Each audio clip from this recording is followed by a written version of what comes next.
as they unfold. Well, coming up, life inside a country where multiculturalism has run amok. You're now branded racist, Islamophobic or neo-Nazi if you speak out against the protected species, Islam and Muslims. The way we're going to be taken back to the Stoning Age. We'll visit the nation where this is happening next.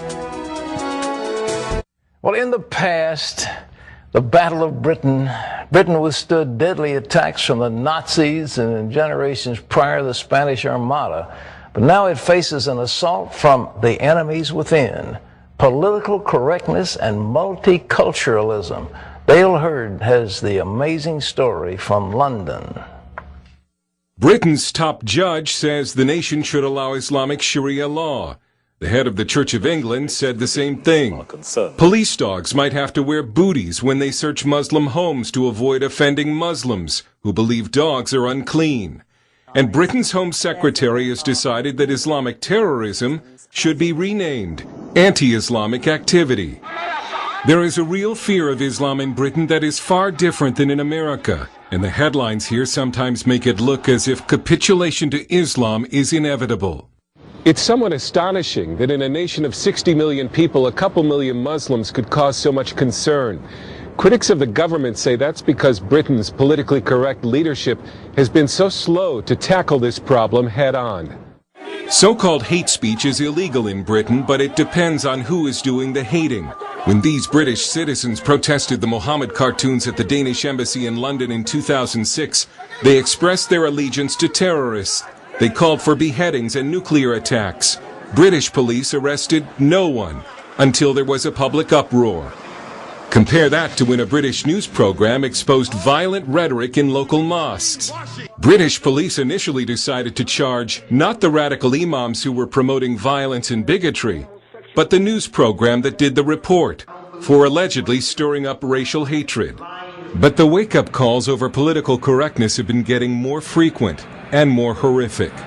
It could be argued that Britain's commitment to ethnic diversity cost this woman her life. Banaz Mahmoud's family tried repeatedly to kill her because she left an arranged marriage and allegedly stained the family honor.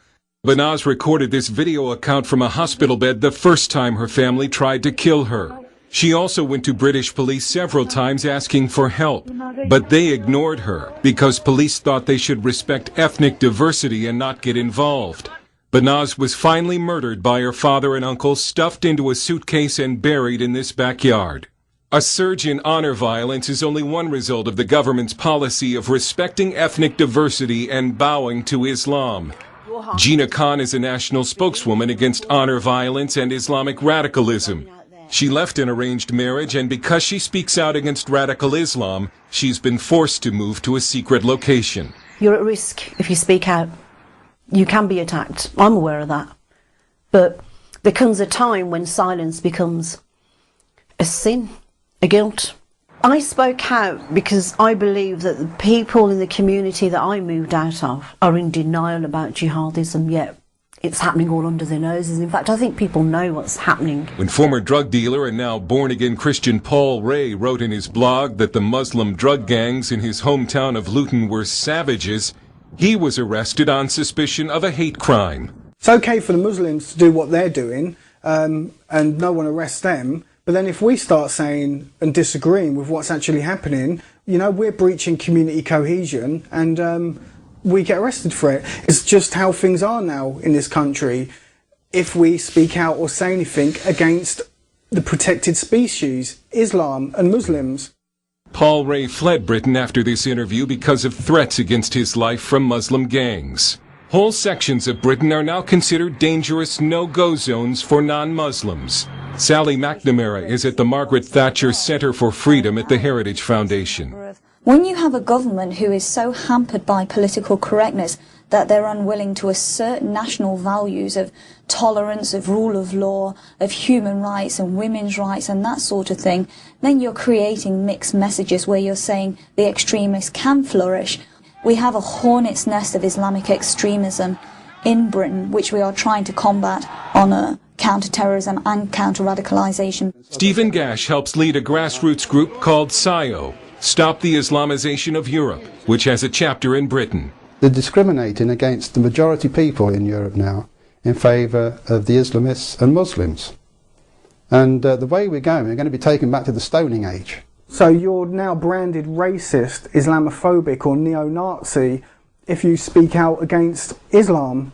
But at least one study shows that most British Muslims don't want Sharia law.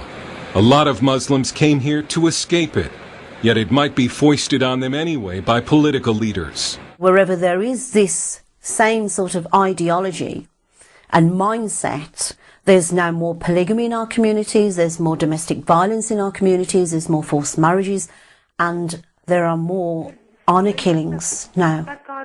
It's clear that multiculturalism and political correctness have backfired badly. The hardcore Islamists have not been assimilated into society. But Britain's confidence in democracy and Christian civilization have been seriously weakened. Dale Hurd, CBN News, London. Thanks, Dale. Terry, that's so alarming, and it just grieves you because the British have such great traditions of freedom, and to see, actually, they were targeted. The Muslims targeted Britain. They literally wanted to take Britain over.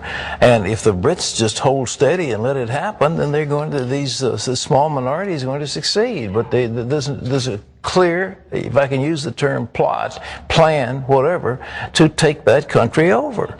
I think what's disturbing about it is you clearly can see what's happened. What you can't see is that there's any kind of a plan to counter that in place. When the British have lost their faith in Christianity, then they're wide open to anything to come in. And unless you're unavowedly Christian, you're going to be subject and submissive to so many things.